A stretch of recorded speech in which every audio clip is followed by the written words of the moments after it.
مرحبا أهلا النوادي. Bismillahirrahmanirrahim. Assalamualaikum warahmatullahi wabarakatuh.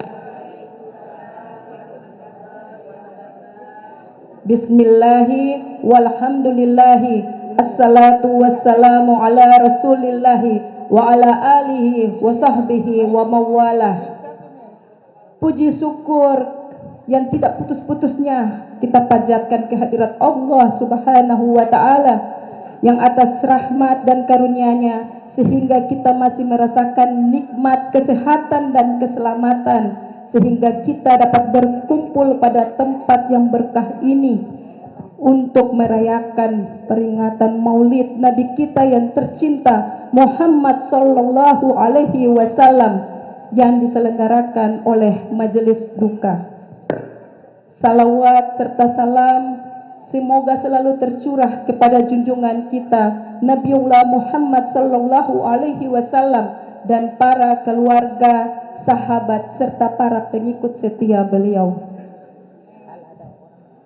Para hadirin yang dirahmati Allah Subhanahu wa taala, pada kesempatan perayaan ini dalam mengisi acara ini, yang pertama yaitu pembacaan Maulid Diba oleh Majelis Nurul Qalbi yang telah kita dengarkan bersama-sama tadi. Kemudian ada hikmah Maulid yang akan dibawakan oleh guru kita Al-Mukarram Al-Habib Abdurrahman bin Kamil As-Sagaf, di mana pada perayaan ini tema Maulid kita yaitu dua insan menabur cinta dalam jejak Rasulullah, menjalani kehidupan dengan sunnahnya hingga berpulang dengan naungan syafaatnya. Namun sebelum itu, mari kita dengarkan dulu lantunan ayat suci Al-Quran dan juga sambutan-sambutan. Untuk tidak berlama-lama, mari sama-sama kita dengarkan lantunan ayat suci Al-Quran yang dibawakan oleh Saudara Embo. Kepada Saudara Embo dipersilahkan.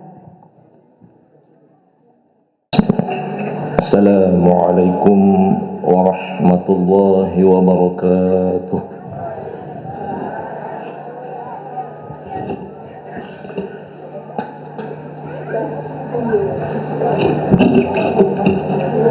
A'udzu billahi minasy syaithanir rajim.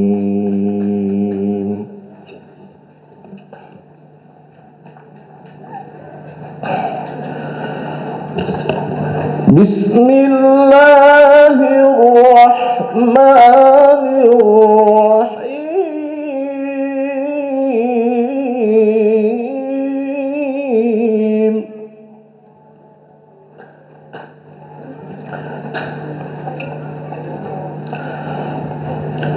لقد كان لكم في رسول الله أسوة حسنة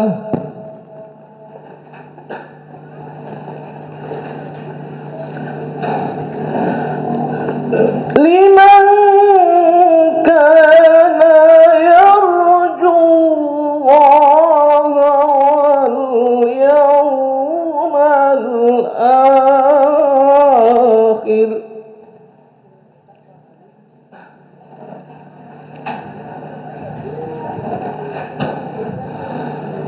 واليوم الآخر وذكر الله كثيرا.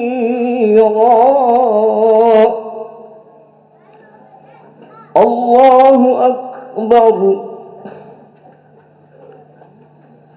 بسم الله الرحمن الرحيم.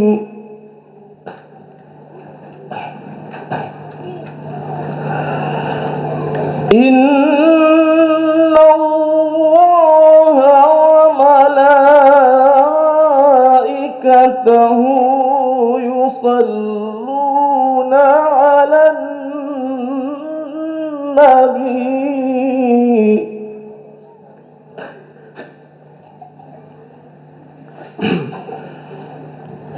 يا أيها الذين آمنوا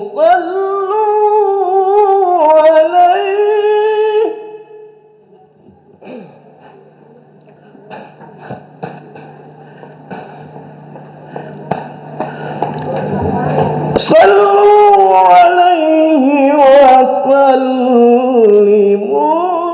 تسليما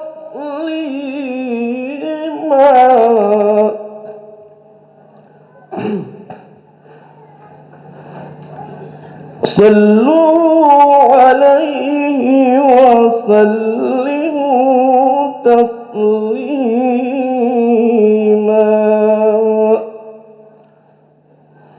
صدق الله العظيم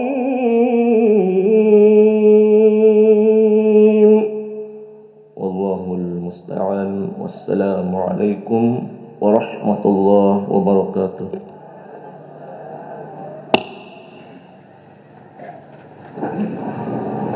Terima kasih kepada Habib Salim bin Munawar Albar.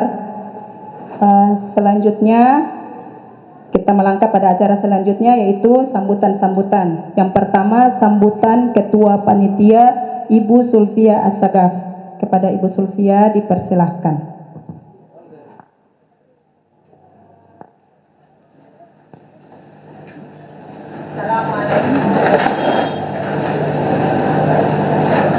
Assalamualaikum warahmatullahi wabarakatuh. Alhamdulillahi rabbil alamin. Segala puji dan syukur marilah senantiasa kita panjatkan kehadirat Allah Subhanahu wa taala atas limpahan rahmat, nikmat serta karunia-Nya kita dapat berkumpul bersama dalam keadaan sehat untuk menghadiri acara peringatan Maulid Nabi Muhammad sallallahu alaihi wasallam oleh Majelis Duka.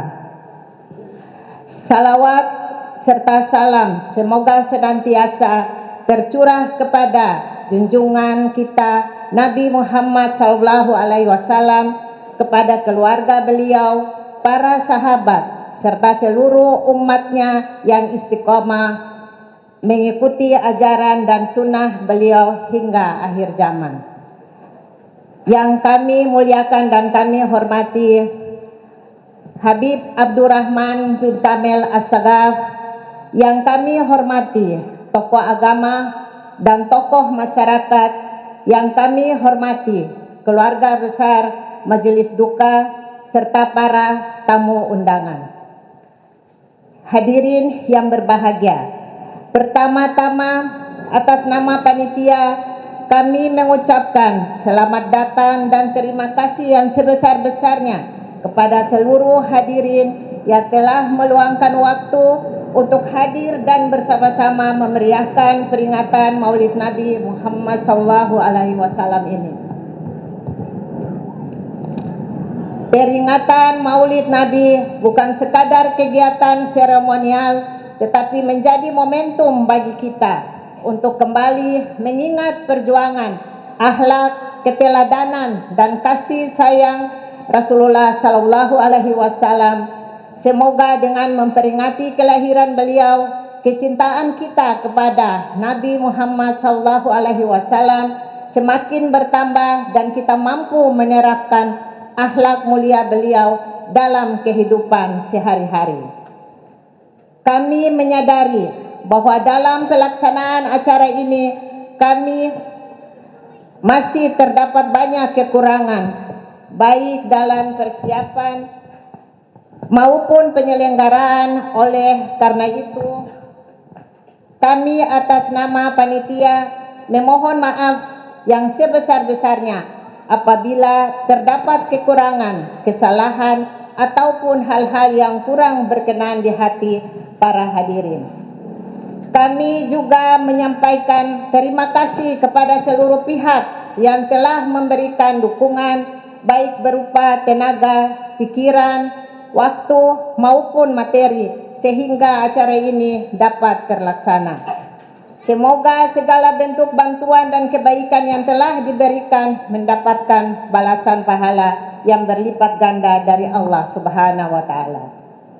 Akhir kata, marilah kita ikuti seluruh rangkaian acara ini dengan penuh hikmat. Semoga peringatan Maulid Nabi Muhammad SAW ini membawa keberkahan bagi kita semua, mempererat tali silaturahmi serta meningkatkan iman dan ketakwaan kita kepada Allah Subhanahu wa taala. Demikian sambutan yang dapat saya sampaikan. Qulu amin wa antum bikhair. Semoga kita semua senantiasa mendapatkan syafaat Rasulullah Sallallahu Alaihi Wasallam dan dikumpulkan bersama beliau di dalam surga Allah Subhanahu Wa Taala. Amin, amin ya rabbal alamin. Wabillahi taufiq wal hidayah. Wassalamualaikum warahmatullahi wabarakatuh. Waalaikumsalam warahmatullahi wabarakatuh. Selanjutnya kata sambutan dari Ketua Majelis Duka Al-Habib Taha bin Muhammad Al-Hadar. Kepada ketua dipersilahkan.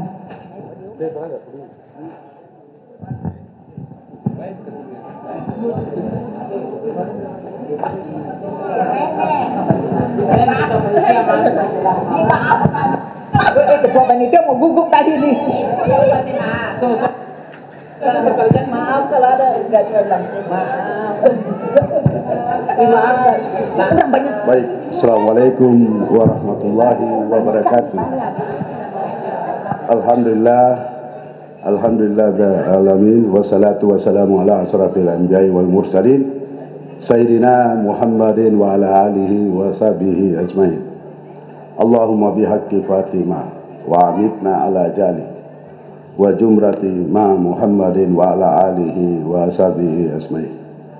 Alhamdulillah, segala puji dan puja, syukur yang tidak pernah henti, setiap nafas selalu kita ucapkan puji dan syukur kepada kehadirat Allah Subhanahu wa taala atas curahan rahmat, nikmat, sehingga pada hari yang berbahagia ini kita dipilih menjadi tamu Rasulullah SAW.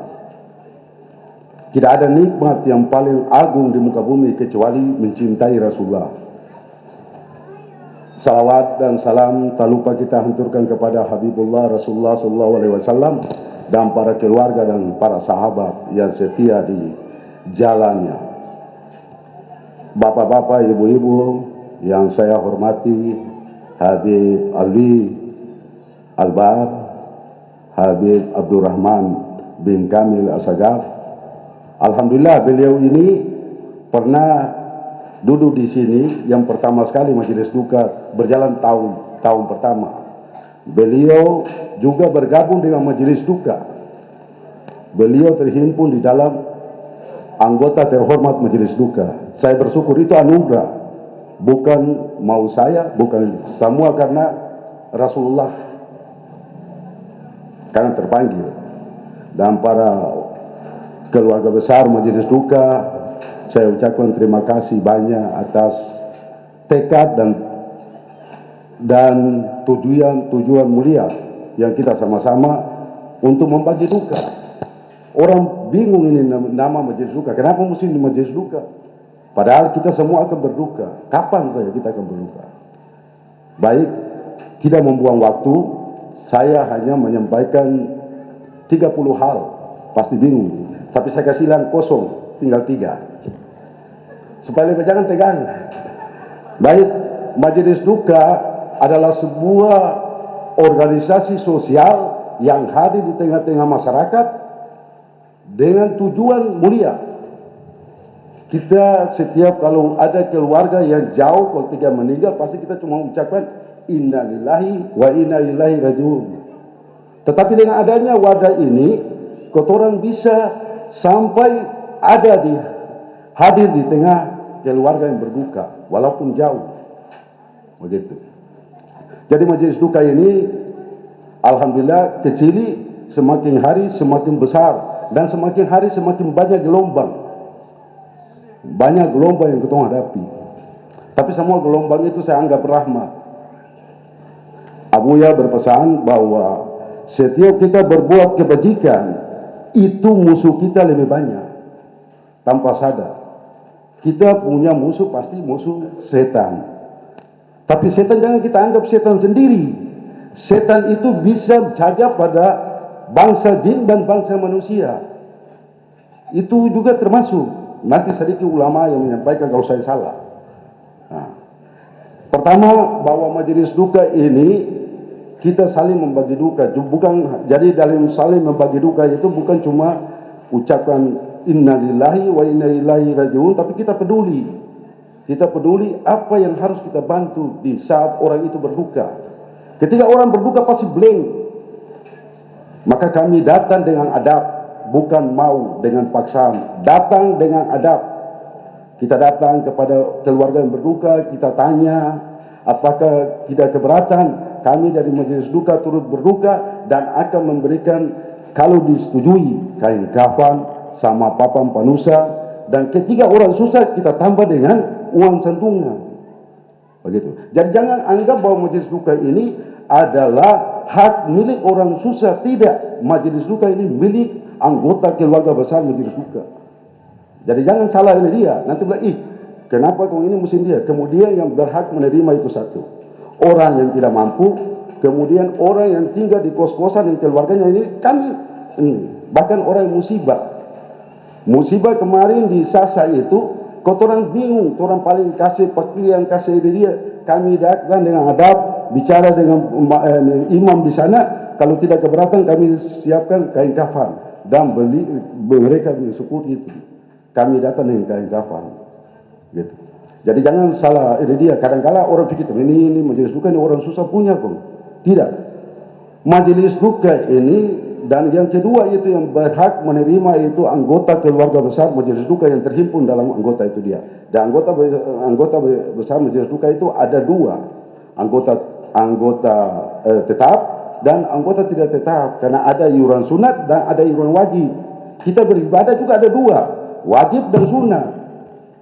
Tinggal kita orang pilih. Dan tidak ada unsur paksaan. Di majelis susah sama sekali tidak ada unsur paksaan. Masuk dengan niat tadi, kita mengharapkan ridha Allah melalui siapa? Syafaat Rasulullah yang hari ini kita kenang Rasulullah. Tanpa syafaat Rasulullah jangan kita bicara. Karena itu kekasih Allah. Nanti sedikit, saya bukan penceramah, tapi saya sampaikan ini kegiatan majelis duka. Yang ketiga saya harus jujur. Karena ini Rasulullah. Yang ketiga itu majelis duka punya kewajiban terhadap, karena cinta kepada Rasulullah, maka syahid dan syarifah hukumnya wajib. Tapi ada betul datang. Tidak pandang bahwa syahid dan syarifah itu dia kaya, kalau ketiga dia mengalami duka, kita merasa berduka. Jangan berpikir, jangan, itu syahid dan syarifah tidak wajib untuk dia. Salah. Saya bertanggung jawab nanti di hadapan dia. Karena kami tadi cari keridhaan Allah melalui syafaat Rasulullah. Jadi tidak ada salah. Jangan kita itu saya syarifah tidak bisa terima. Siapa yang bilang? Di dalam situ ada Habib Kamil, di dalam situ ada Habib Abdurrahman, di dalam majelis duka ada Muhammad Albar. Semua ada. Bukan karena saya habayu kemudian dia tidak. Saya ingin saya juga belum tentu menjadi pecinta yang baik kalau saya belum berbuat. Jadi 3 hal yang harus dia. Kemudian ditambah dengan uang tadi, uang santunan. Kami siapkan papan panusa, kain kafan, tapi ada orang tidak pernah datang dengan ini majelis duka mau kasih ini dia. Tidak. Kita datang tanya dulu. Ketiga keluarga itu bersedia, maka kita kasih. Begitu. Tidak semata-mata. Tapi ketika kita sampai kepada orang yang berduka, kemudian ada kain kafan yang masuk, kita persilakan. Mereka ambil kain kafan itu dan kami ambil ulang kembali. Tapi bukan nama majelis duka lagi. Menama almarhum atau almarhumah yang kami sudah niat antar. Karena sudah ada persetujuan. Jadi majelis duka ini berbuat kepada orang yang meninggal juga. Jadi kami salah, nanti orang-orang yang roro alus yang pakai kain kafan, nanti dia datang tanpa saya. Tapi karena kita berjalan dengan real kebenaran, tidak usah khawatir. Gelombang semakin hari semakin besar. Dari majelis duka, dari anggotanya sekitar 20, dia sekarang menjadi 200 lebih. Ditambah dengan ini iuran sunnah itu sudah mencapai 300 lebih anggotanya, ada di Ternate, ada di Bacan, ada di Tidore, ada juga di Sanana, dan bahkan ada di Ambon. Dan ketua Rabita bergabung dengan Majelis Duka. Saya bersyukur karena ini tugas kita mulia, tidak ada yang unsur dia.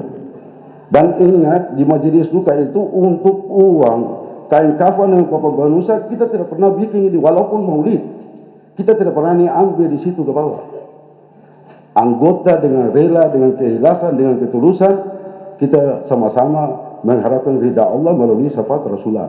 Demikian yang saya sampaikan. Sebelum saya tutup, marilah kita sama-sama bersalawat kepada Rasulullah SAW. Alaika salawat ala Nabi. Allahumma salli ala Muhammad wa ali Muhammad. Allahumma salli ala Muhammad wa ali Muhammad. Allahumma salli ala Muhammad wa ali Muhammad. Wabillahi taufiq wa hidayah. Wassalamualaikum warahmatullahi wabarakatuh. Waalaikumsalam warahmatullahi wabarakatuh. Terima kasih kepada Ketua Majelis Duka. Selanjutnya, para hadirin sekalian, marilah bersama-sama kita dengarkan hikmah Maulid Nabi. Lupakan dulu urusan duniawi kita, lupakan dulu kebutuhan jasmani kita. Kita isi dulu kebutuhan rohani kita. Semoga dengan mendengarkan hikmah Maulid ada seberkas cahaya ilmu yang kita bawa pulang untuk keluarga kita, untuk anak-anak kita. Kepada Al-Habib Kamil bin kepada Al-Habib Abdurrahman bin Kamil As-Sagaf dipersilahkan.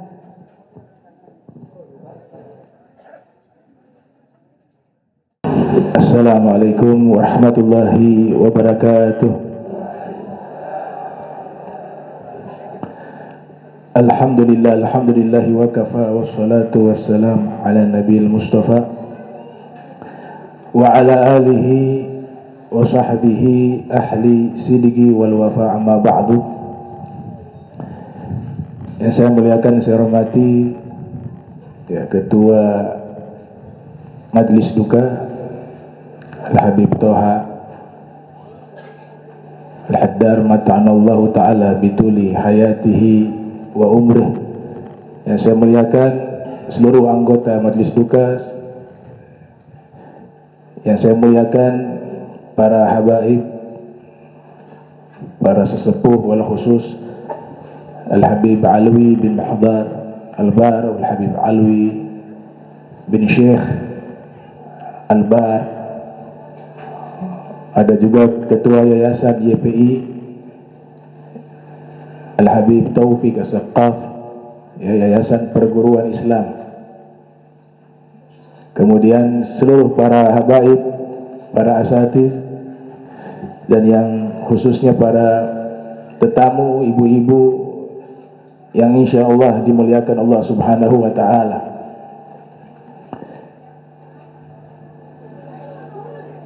Alhamdulillah, kita di Ternate sudah sejak ratusan tahun yang lalu ya, itu sering membaca Maulid Ad-Daibai ya, Syekh Abdurrahman bin Ali Ad-Daibai Asy-Syaibani Asy-Syafi'i Az-Zabidi. Jadi secara khusus di bulan Maulid saya bahas dan menguraikan di setiap tempat untuk coba memahami makna-makna yang terkandung di dalam kitab Maulid tersebut, sehingga nanti ketika kita membaca jalan cerita yang beliau tulis itu kita bisa pahami. Ini sangat indah ya, ini menggunakan ilmu arud, ilmu qawafi, ilmu nahwu, ilmu sorof, menggunakan wazan, puisi atau sajak. Makanya kalau kita lihat di awal itu, di akhirnya huruf ba. Alhamdulillah al-qawi al-ghalib al-wali at-talib, itu semuanya huruf ba di bagian akhir huruf. Itu namanya musajja, mutawazan dalam ilmu balaghah.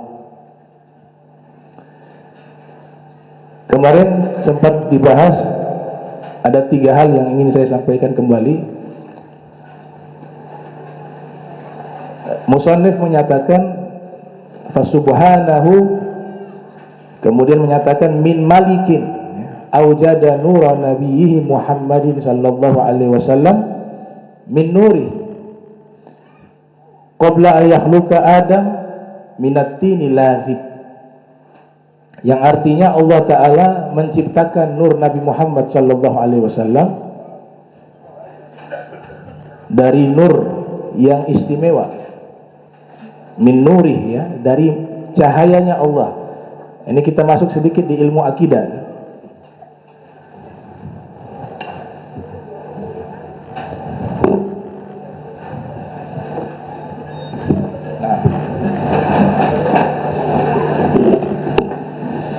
Jadi disebut oleh beliau Nabi Muhammad sallallahu alaihi wasallam itu benar-benar diciptakan dari cahaya, bukan kiasan, bukan. Allah sifatikan 2 tuh. Sifat Nabi dalam Al-Quran, sirajan muniro. Sirajan itu cahaya yang Allah ciptakan, dari bentuknya itu sudah bercahaya, dari zat penciptaannya itu bercahaya. Makanya Allah sifati matahari dengan lafaz tersebut, huwallazi ja'ala syamsa diya'an wal qamara nura. Di ayat yang lain disebut dengan siraja wahaja. Ini hebatnya bahasa Arab. Lafaz dia, lafaz siraj, lafaz nur, itu secara makna leksikal, makna kamus, artinya satu, cahaya. Tapi ketika diuraikan makna mendalamnya, itu ada perbedaan. Jika lafaz siraj dan dia itu memiliki makna bercahaya dari zatnya. Matahari itu bercahaya, memang matahari bercahaya. Allah ciptakan matahari dan matahari itu bercahaya. Tapi bulan yang kita lihat di malam hari bercahaya, itu bukan cahaya bulan. Itu cahaya pantulan matahari, sinar matahari. Nah, ketika cahaya itu pantulan, bukan dari zatnya, itu bahasanya nur. Tapi ketika zatnya itu bercahaya seperti matahari, maka disifati dengan siraj wa diya. Itu luar biasa itu.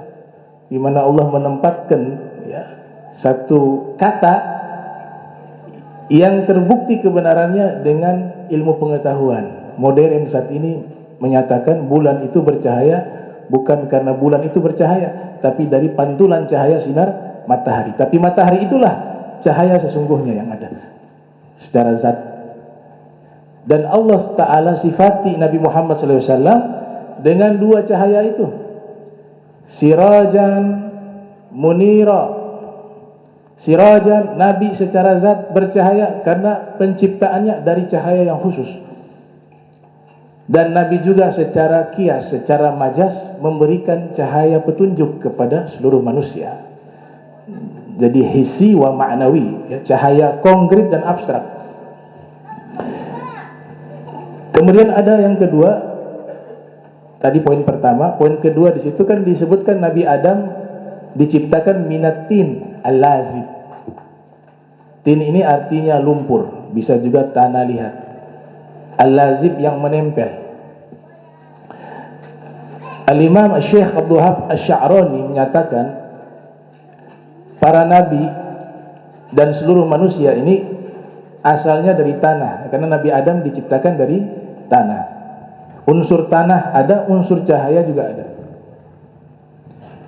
Tapi tanah yang dimaksud di sini tanah yang telah dipilih oleh Allah, tanah yang suci, tanah yang bersih.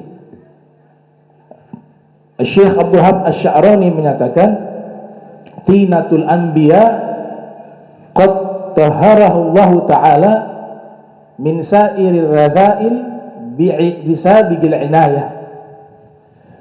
Unsur penciptaan semua para nabi ada unsur tanah liat, tanah liat atau lumpur. Tapi lumpur yang khusus yang Allah Ta'ala ciptakan untuk diciptakan para nabi itu telah disterilkan oleh Allah, telah disucikan oleh Allah dari segala kotoran dengan perhatian khususnya Allah. Sehingga orang-orang sufi itu menyatakan bahwa tanah yang dimaksud tanah surga. Para nabi itu diciptakan dari tanah surga, bukan tanah yang ada di bumi. Karena ketika tanah itu ada di bumi, maka dia akan terkontaminasi dengan perilaku manusia yang akan hidup di atasnya, dengan dosa-dosa yang dianggap sebagai najis ma'nawi. Nah, para nabi unsur tanahnya tanah surga yang disterilkan oleh Allah Subhanahu wa taala. Nah, dari semua para nabi disterilkan, tapi yang satu nabi ini khusus, itu Nabi Muhammad SAW. Nah, itu sampai hari ini belum bisa diungkapkan cahayanya, apakah cahaya yang Allah ciptakan ini seperti cahaya matahari, dan ini cahaya yang berbeda. Dari cahaya itulah segala alam dan isinya tercipta.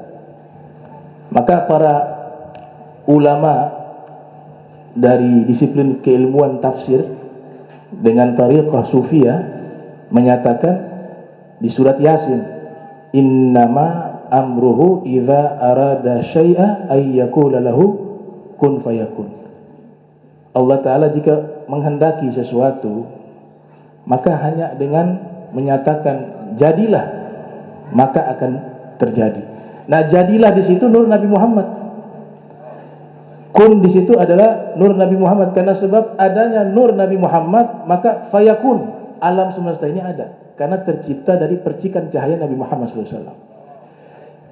Nah, kun fayakun juga bagi Allah terlalu lama. Kun fayakun 2 detik, kun fayakun. Allah Ta'ala mampu menciptakan sesuatu bainal kaf wa nun, di antara huruf kaf dan nun pun bisa. Nah, ini poin kedua. Poin ketiga ada kalimat di situ, ya, wa nasyarta ala ra'sihi al-asaib. Kami letakkan di atas kepala Nabi Muhammad imamah. Imamahnya Nabi ini disebut imamah kepemimpinan. Jadi malaikat Jibril disebutkan dalam riwayat datang, ini secara simbolik ya, membawa imamah yang ada di surga. Imamah ini namanya imamah yang dilingkar. Jadi imamahnya Nabi SAW itu, yang satu, yang khusus itu Allah telah siapkan dan disimpan di dalam surga.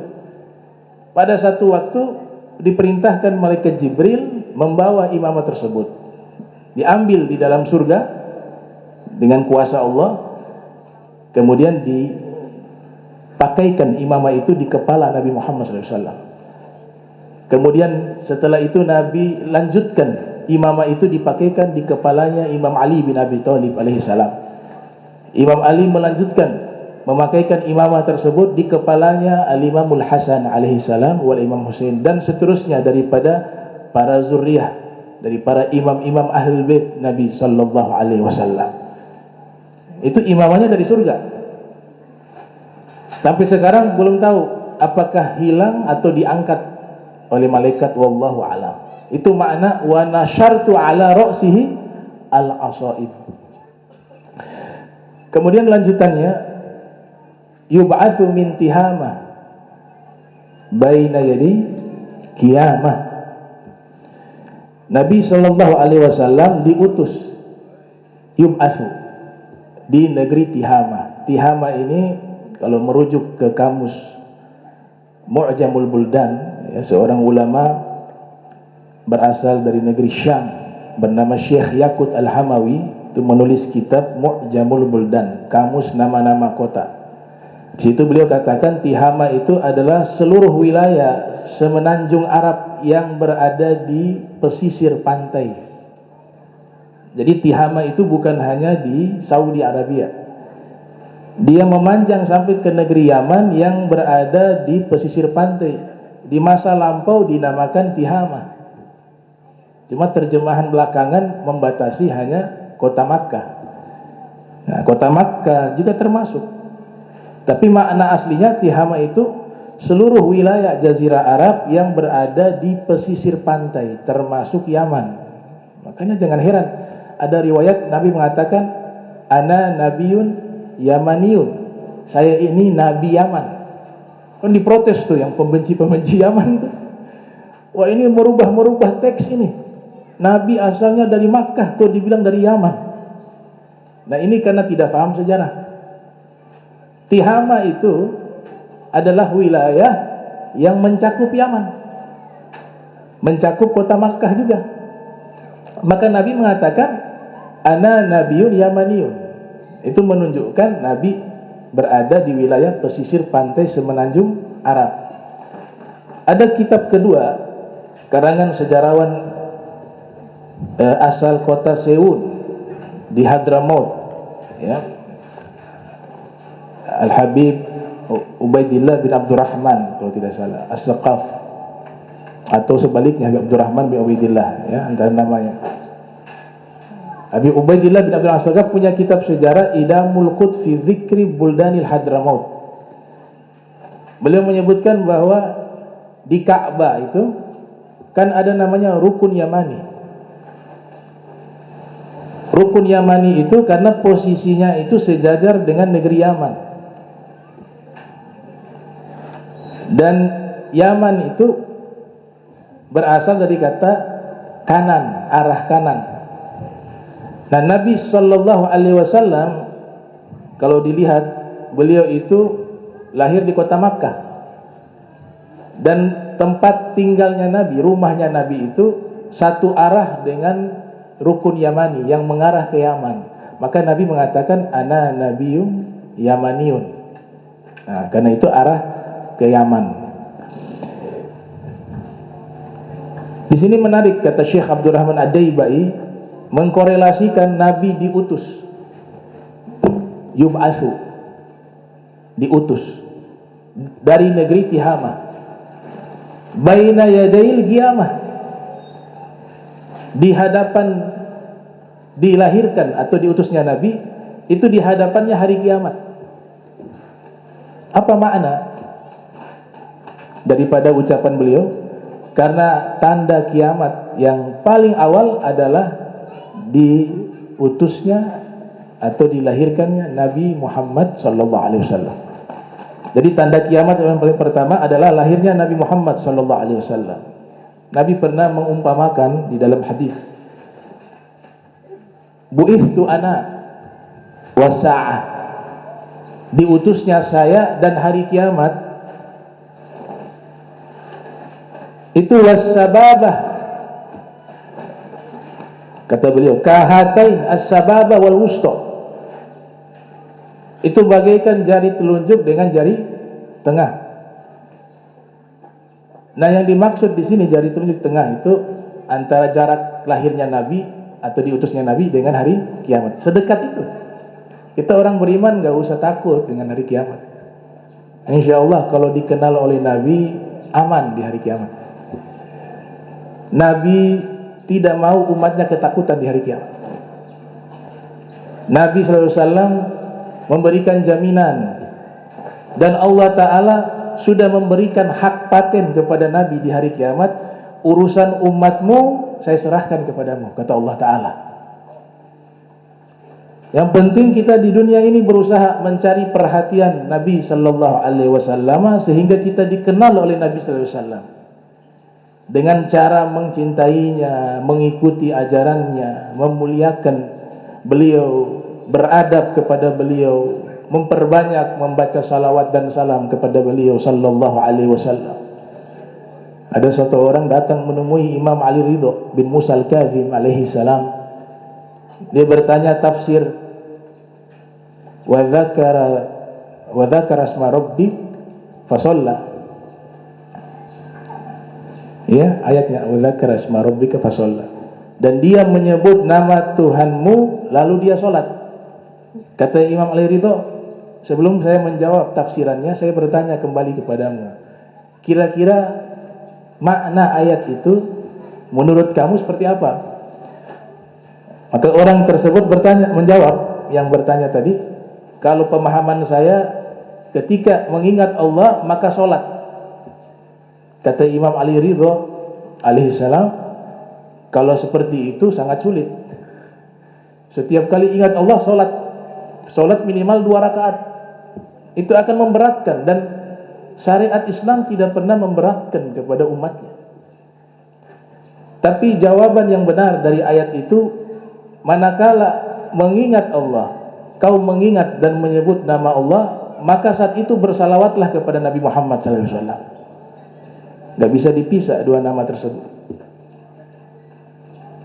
Wa dhammal ilahu isman nabi ila ismihi idza qala fil khamfi al muadzinu ashhadu wa syaqqa lahu min ismihi liyudhillahu fadhul arsy mahmudun wa hadza muhammadun. Kata Imam Hasan bin Thabit, Allah menggabungkan namanya dengan nama Nabi Muhammad SAW. Tidak pernah dipisahkan dua nama ini.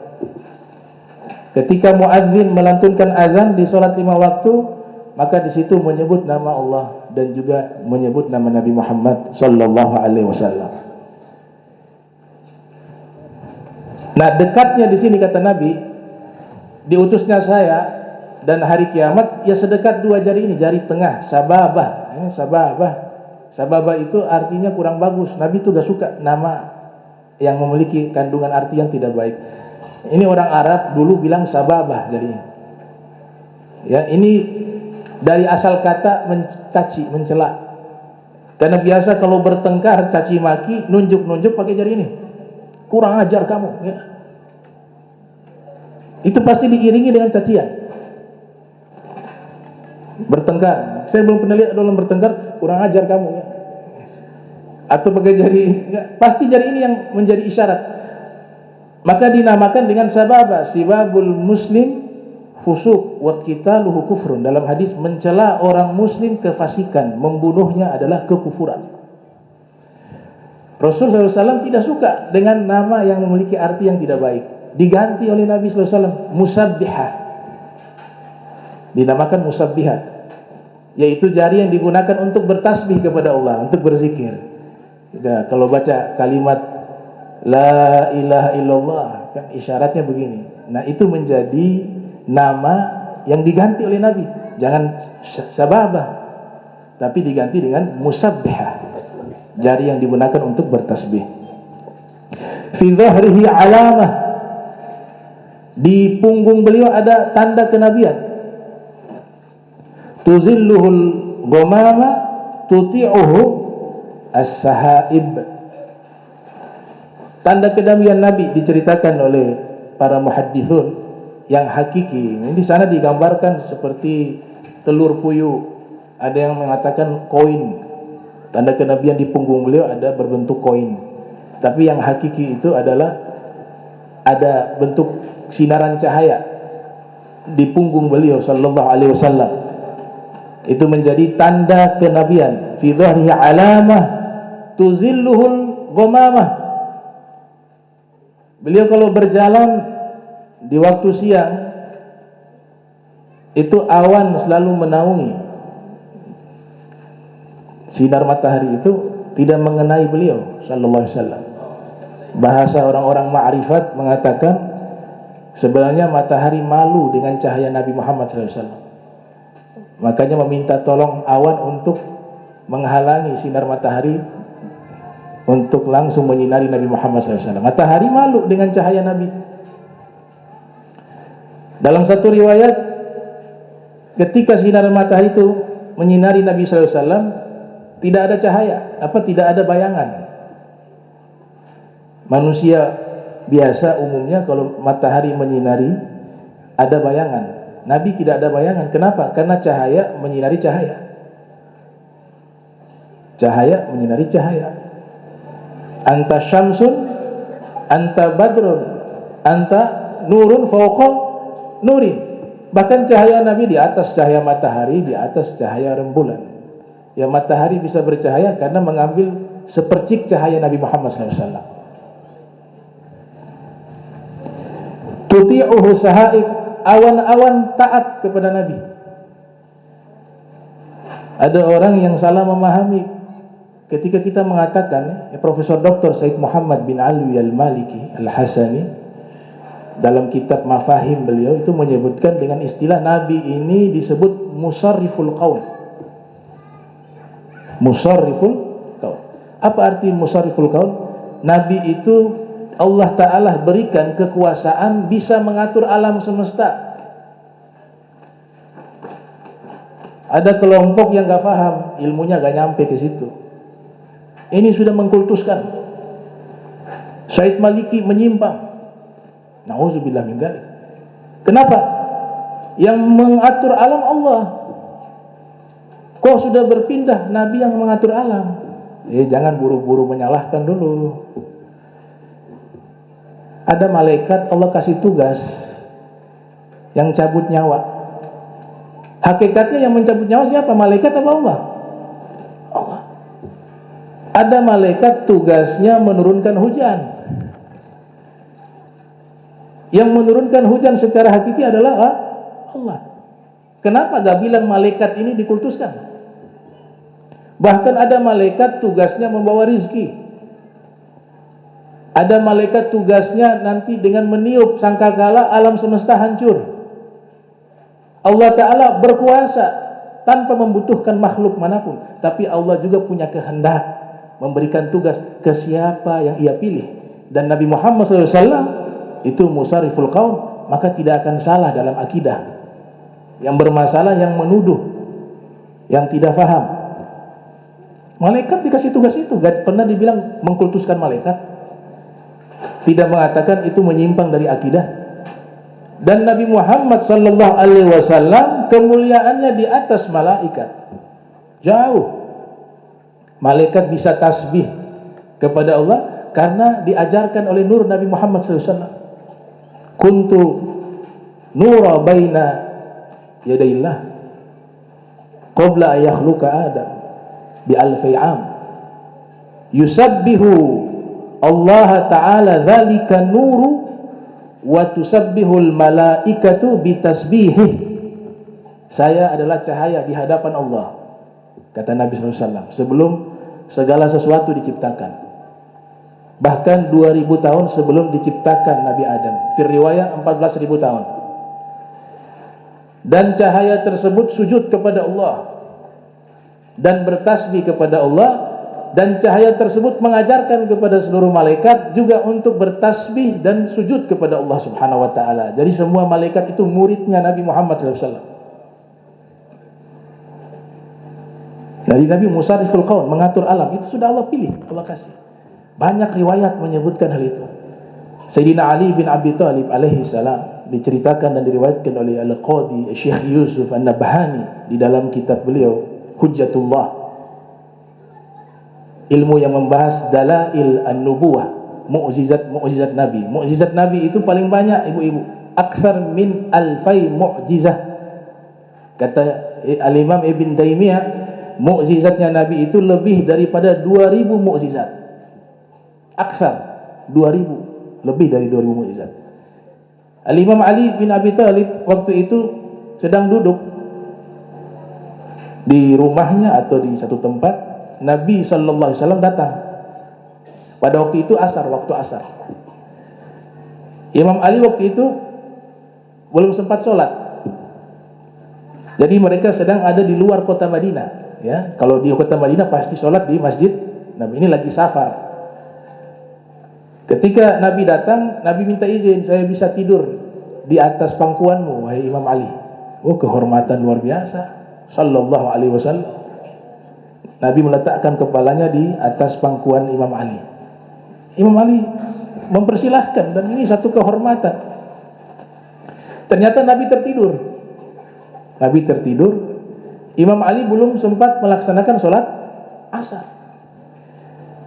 Tidurnya Nabi pulas, beliau tidak berani bangunkan. Hingga mendekati waktu maghrib, matahari sudah mau tenggelam. Nabi bangun dari tidurnya. Nabi kasyaf. Ya Ali, kau belum sholat asar? Belum, wahai Rasul SAW. Kenapa? Bagaimana saya mau sholat asar sedangkan engkau tidur di pangkuanku? dan engkau dalam keadaan tidur, saya tidak akan pernah membangunkan engkau dalam keadaan tidur. Walaupun sholat ini keluar dari waktu, asal jangan sampai saya mengganggu engkau, wahai Nabi Muhammad SAW. Kata Nabi, Nabi senyum, baik. Ayo kamu siap-siap wudu, sholat asar. Matahari sudah tenggelam. Matahari kalau sudah tenggelam, waktu maghrib itu dalam kitab-kitab fikih disebut khorsu syams. Bundarannya kalau sudah tenggelam, maka tiba waktu maghrib. Nah ini saya ngasih saran ya, mohon maaf. Mohon maaf sekali lagi ya. Termasuk yang di pusat. Kalau masih terang ini buka puasa ya, itu alamat matahari punya bundaran belum tenggelam secara utuh. Mohon maaf. Yang menjadi waktu buka puasa itu sama dengan waktu masuk sholat maghrib. Kalau masih terang, kata para fuqaha, bukan kata saya, itu tanda matahari bundarannya belum tenggelam. Sedangkan tanda waktu maghrib itu bundaran matahari harus tenggelam. Kalau dia tenggelam, gelap. Coba ini dievaluasi lagi. Jam bukan sebagai alat buka puasa, itu hanya media. Yang menjadi hukum itu bundaran mataharinya tenggelam. Ada ulama maghrib mengeluarkan fatwa, seseorang yang tinggal di atas gunung dengan yang tinggal di dataran rendah, di pesisir pantai misalnya, ketika yang di pesisir pantai dia lihat matahari itu sudah tenggelam, dia berbuka puasa dan dia juga melaksanakan sholat maghrib. Tapi yang di gunung belum tentu dia melihat matahari bundarannya tenggelam. Pasti di atas itu masih bisa melihat sisa dari bundaran matahari. Itu bagi dia yang di gunung haram berbuka puasa. Bagi dia yang di dataran rendah, kalau dia sudah melihat itu tenggelam dan sudah gelap, bagi dia boleh berbuka puasa. Jadi hukumnya itu melihat bundaran matahari. Alat jam membantu. Beda dengan sholat subuh. Sholat subuh itu berakhir ketika bundarannya walaupun belum keluar secara utuh, baru cahayanya muncul, sudah selesai sholat subuh. Kalau waktu maghrib tidak, tenggelamnya bundarannya secara utuh. Baik. Nah ini bundarannya sudah tenggelam. Imam Ali disuruh siap-siap sholat asar. Hakikatnya sholat asar sudah berakhir karena sudah tenggelam secara utuh. Nabi SAW angkat tangan, itu matahari dikembalikan oleh Allah naik ke atas lagi. Terang lagi, yang tadinya gelap dia berubah menjadi terang, menyisahkan waktu untuk Sayyidina Ali menuntaskan sholat asar. Selesai sholat asar, balik lagi masuk tenggelam. Sallallahu alaihi wasallam. Itu kan musarriful kaun. Beliau mengatur alam ini. Allah kasih itu. Allah yang kehendaki itu.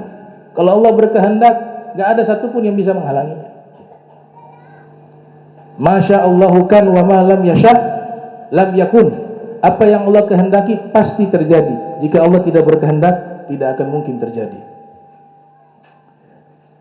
Fajriul jabin, lailiu dhawaib, alfiu anfi mimiu fami nuniul hajib. Dan di sini beliau musannif mengsifati sifat fisik Nabi. Itu dijadikan ilmu tersendiri, namanya ilmu syama'il. Kalau ilmu yang membahas mukjizat Nabi dinamakan ilmu dalail. Ilmu yang membahas kekhususan Nabi dinamakan ilmu khosais. Ilmu yang membahas tentang kemuliaan Nabi dinamakan ilmu fadail. Dan ilmu yang membahas biografi Nabi dinamakan ilmu sirah nabawiyah. Di sini digambarkan bahwa Nabi jidatnya itu bercahaya. Rambutnya sangat hitam. Hidungnya mancung seperti alif. Kemudian mulutnya indah. Alis matanya juga sangat indah. Ini bahasa-bahasa majas. Ya, pakai huruf-huruf hijaiyah, nun, huruf nun, alif. Ya, digambarkan orang-orang kalau hidungnya mancung seperti huruf alif. Asyama'il. Sam'uhu yasma'u sariral qalam. Ajib. Telinga beliau bisa mendengar goresan-goresan pena di Lauhil Mahfuz. Kok bilang sama? Nabi sama dengan kita manusia biasa? Enggak sama. Dari awal sampai akhir, dari Nabi diciptakan, kemudian fisiknya, segala aspek daripada sisi Nabi, semuanya itu berbeda dengan manusia biasa, bahkan berbeda dengan seluruh para nabi yang lainnya.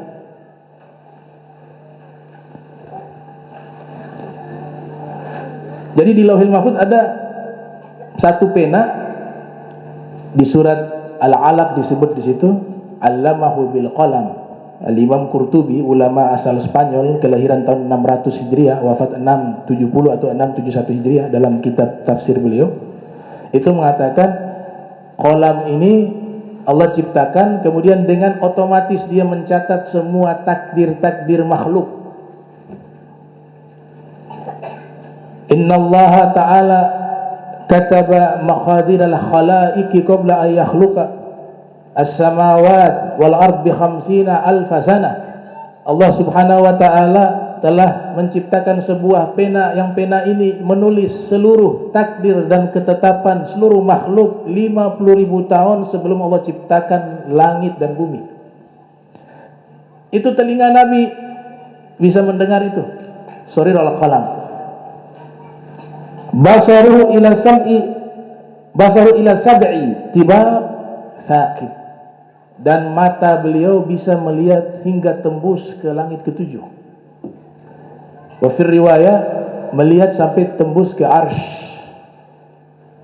Ini matanya Rasul SAW, satu-satunya mata yang pernah melihat Allah. Gak ada malaikat, belum pernah lihat sampai hari ini. Para nabi belum pernah lihat. Hanya Nabi sallallahu alaihi wasallam yang pernah melihat Allah. Maka alhamdulillah, Nabi itu punya perhatian kepada kita. Perhatian yang sangat khusus. Waktu bertemu dengan Allah, itu satu kenikmatan yang sangat besar, yang membuat orang lupa segala sesuatu, tapi masih sempat ingat kita waktu berjumpa dengan Allah. Itu terabadikan di tasyahud. Allah Ta'ala memberikan salam kepada Nabi. Nabi bilang, ya Allah juga wa ala ibadillah sholihin, kepada umatku hamba-hamba yang soleh. Itu luar biasa. Kok bisa ingat kita di satu tempat yang sampai hari ini gak ada satupun makhluk pernah sampai. Itu tempatnya Nabi Muhammad SAW. Allah tidak bertempat, Allah tidak butuh tempat. Allah keluar dari hukum 6 arah. Allah tidak berada di depan, tidak berada di kanan, tidak berada di kiri, tidak berada di atas, tidak berada di bawah. Subhanallah amma yasifun. Tapi Nabi ingat, ya Allah, hamba-hamba yang soleh dari umatku juga. Allah berikan salam kepada mereka. Ini mata lihat langsung. Maka Nabi pernah mengatakan, seandainya kalian mengetahui apa yang aku ketahui, niscaya kalian lebih banyak menangis daripada tertawa. Ada tafsiran menyatakan makna menangis karena bahagia, karena bisa berjumpa dengan Allah Ta'ala. Nah, solatnya Nabi SAW yang pernah melihat Allah tidak akan sama dengan solat sekalipun solatnya para Nabi yang mereka belum pernah melihat Allah. Bedanya jauh. Para nabi yang lain sam'iyah, semua wahyu hanya didengar, dinamakan sam'iyah. Tapi Nabi gak basariyah wa sam'iyah. Nabi itu dapat wahyu, lihat langsung Allah, dan juga mendengar langsung firman Allah. Nah, bagaimana mungkin seorang yang pernah melihat Allah, bertemu dengan Allah, mencapai maqam hakikah ma'rifatillah, solat dan ibadahnya sama dengan orang-orang yang belum pernah melihat Allah secara langsung. Termasuk para nabi belum pernah melihat Allah. Solatnya dengan Nabi Muhammad beda, ma'rifatnya berbeda. Maka Nabi berpikir, ini umat saya gak akan mampu mengikuti keadaan saya ketika solat. Nabi katakan, sallu kama ra'aitumuni usalli. Solatlah kalian sebagaimana kalian melihat saya solat. Sebatas itu. Artinya kita solat Nabi itu hanya ikut zohirnya saja. Sahabat hanya ikut zohirnya. Kenapa Nabi tidak katakan sholli, ya, atau sallu kama usalli? Solatlah kalian sebagaimana saya solat. Kalau itu yang diucapkan, maka kita harus mengikuti Nabi ketika solat, baik secara zohir maupun batin, dan itu mustahil tercapai. Kenapa? Karena Nabi pernah melihat Allah dan kita belum pernah melihat Allah Subhanahu wa taala. Makanya Nabi kata, ikut gerakan saya saja. Qadamahu qabbalahum al-ba'ir fa azala mashtakahu minal mihani wan nawaib. Kedua, telapak kaki Nabi pernah dicium oleh unta. Dengan itu hilanglah semua yang ia keluhkan daripada masalah-masalah dan musibah. Amana bihi dhab. Amana bihi dhab. Biawak beriman kepada Nabi Muhammad SAW. Dalam riwayat ada seorang Arabiyun, dia berburu biawak dhab, kemudian bertemu dengan Nabi SAW dengan nada mengejek, dengan narasi mengejek. Dia mengatakan, wahai Muhammad, kamu kalau ngajak saya masuk ke agamamu, saya gak akan masuk ke agamamu, kecuali ini biawak yang saya bawa ini menyatakan keimanan kepadamu, baru saya masuk Islam. Ini maknanya mengejek. Ternyata Nabi tanggapi serius. Nabi bilang, benar kalau dia beriman kepada saya, kamu masuk Islam. Oh benar. Ala sabil hikayah. Nabi panggil itu biawak yang ada. Ya Bob, wahai biawak, kau kenal siapa saya? Iya. Biawak jawab pakai bahasa Arab yang fasih. Labbaik wa sa'daik ya Rasulullah. Saya menjawab panggilanmu wahai Rasulullah sallallahu alaihi wasallam. Nabi Sulaiman alaihissalam diberikan mukjizat oleh Allah Ta'ala, bisa berbicara bahasa hewan. Tapi hewan tidak bisa berbicara bahasa Nabi Sulaiman. Nabi Muhammad sallallahu alaihi wasallam Allah berikan selalu lebih daripada itu. Hewan berbicara bahasa Nabi Muhammad sallallahu alaihi wasallam. Maka kata Nabi, kau kenal saya? Labbaik wa sa'daik ya Rasulullah. Anta Rasul Rabbil Alamin. Engkau adalah utusan sang pencipta alam semesta. Itu Arabiyun tadi terkejut, kaget luar biasa. Ini biawak bisa bicara bahasa Arab. Kata beliau, dengan bahasa balighah, logatan balighatan fasihatan, dengan bahasa Arab yang sangat fasih dan sangat jelas. Kemudian Nabi lanjutkan, man ta'budu, man ta'budu, wahai biawak, siapa yang kamu sembah selama ini? Man ta'budu.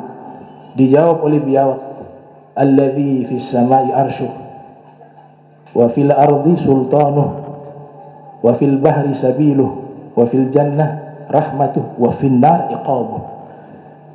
Saya menyembah kepada zat yang di langit ada arsy-Nya, fis samai arshuh, dan di bumi ada kerajaannya, yang di laut ada jalannya, yang di surga ada kasih sayangnya, yang di neraka ada murkanya.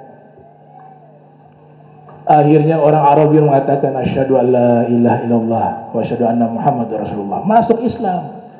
Biawak bisa berbicara. Ini yang dimaksud oleh Syekh Abdurrahman bin Ali Ad-Daibai dengan narasi amana bihi dhab wa sallamat alaihi ashjar wa khatabathu ahjar.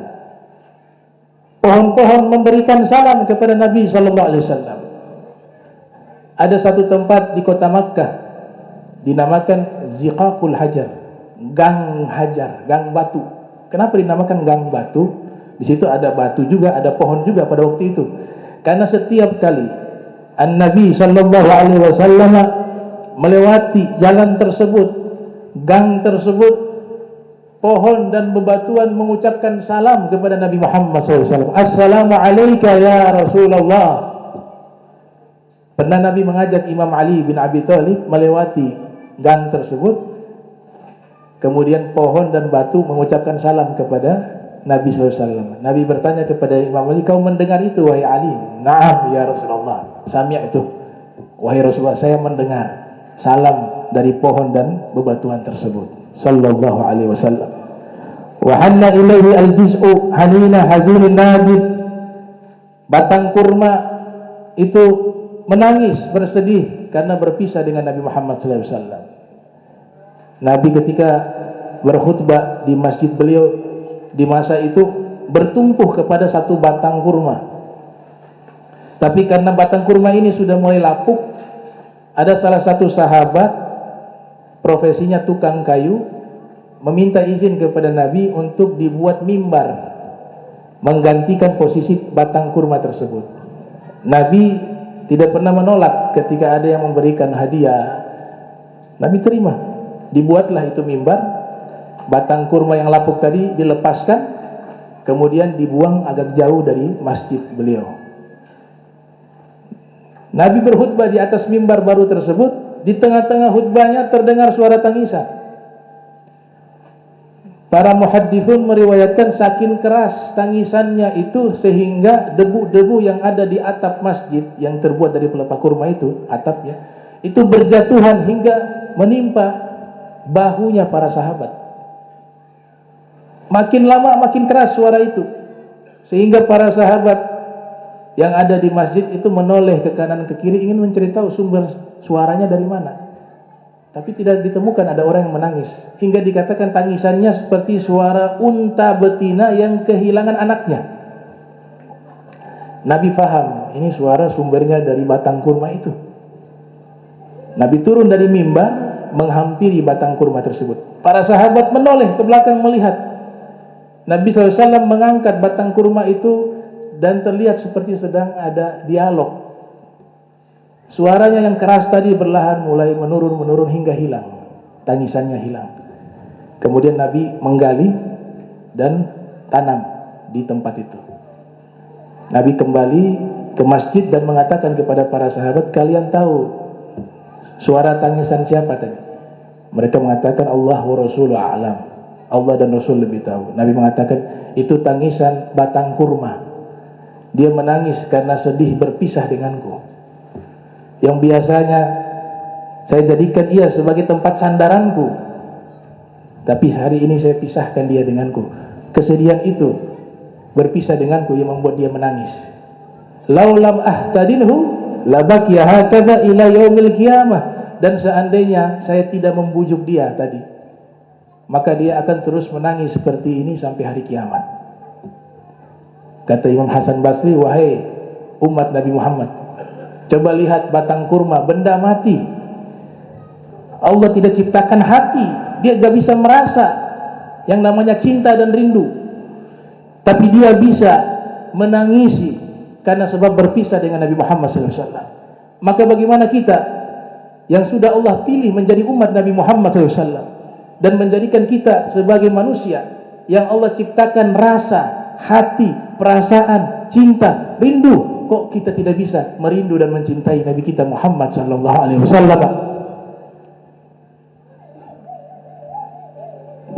Yadahu tadhuru barakatuhuma fil mata'im wal masyarib. Ini terakhir saya tutup karena waktu.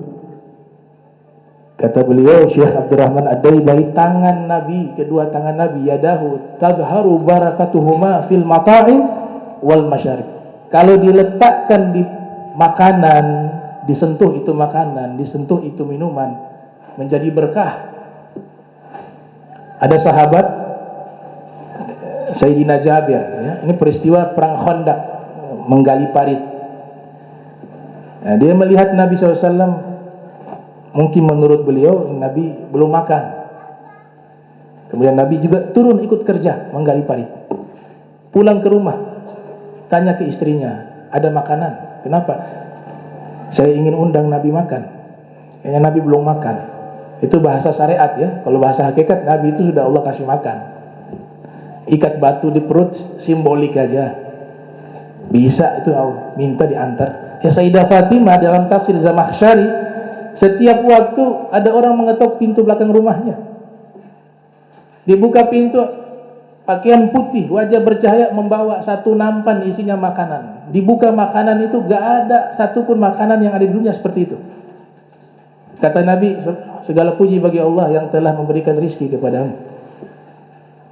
Kata para ulama tafsir, ada malaikat membawakan makanan surga kepada Sayyidah Fatimah, apalagi Nabi Muhammad SAW. Tapi ini dia lihat, udah lapar Nabi, pulang ke rumah, kata istrinya, ada kambing 1 ekor tapi kurus, kecil. Ada gandum hanya beberapa, ini mungkin cukup 3-4 orang saja. Jadi nanti bisik-bisik ke Nabi, undang Nabi, bisik-bisik, bilang Nabi kita undang makan, terus ajak deh 3 orang, 4 orang sahabat untuk ikut, karena sedikit makanan. Oh, baik. Sayyidina Jabir pergi menemui Nabi Muhammad SAW. Bisik-bisik ke Nabi, wahai Nabi, sebentar saya undang makan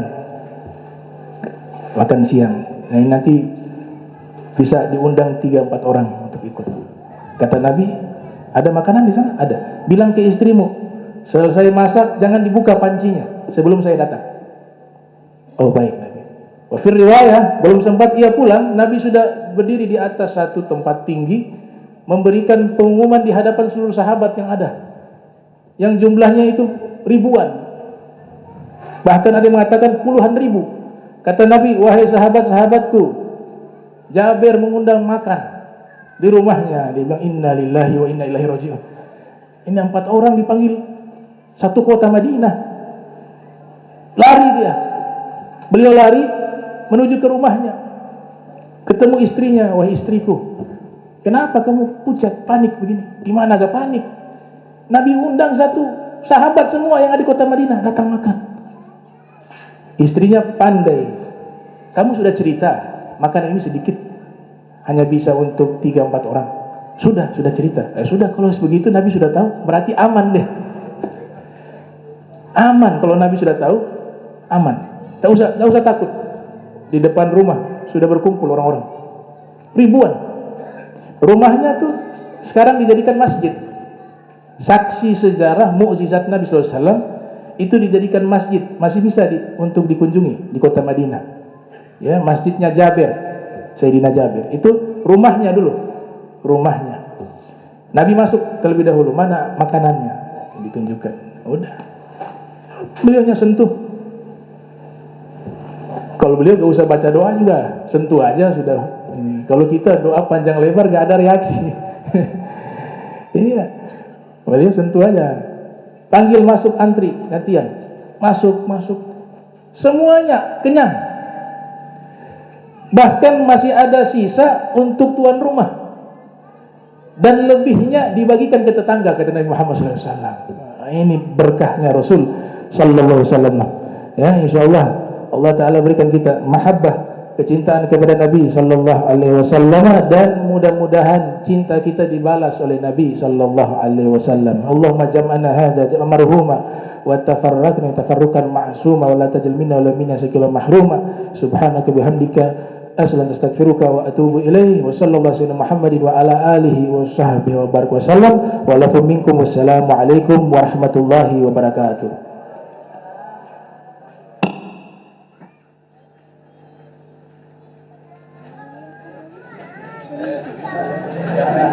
Masya Allah, Alhamdulillah.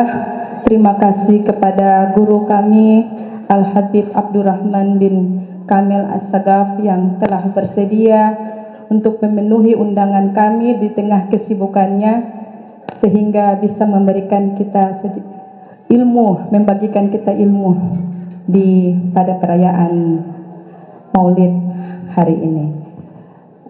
Selanjutnya kita tutup dengan pembacaan doa oleh Al-Habib Alwi bin Syekh Albar.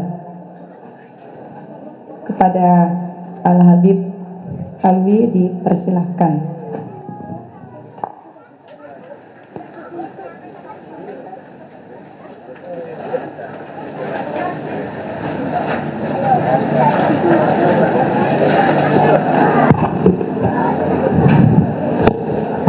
بالله من الشيطان الرجيم. بسم الله الرحمن الرحيم. الحمد لله رب العالمين. اللهم صل وسلم على سيدنا محمد وعلى آل سيدنا محمد. اللهم بحق محمد وآل محمد عليك صل على محمد وآل محمد وارزقنا ووالدينا وأزواجنا وذرياتنا من بعدنا محمد وآل محمد. اللهم أحينا على ذلك وأمتنا على ذلك واحشرنا في زمرة من أحب محمدا وآل محمد مع محمد وآله يا كريم برحمتك يا أرحم الراحمين. وصلى الله على سيدنا محمد وعلى آله وصحبه وسلم والحمد لله رب العالمين.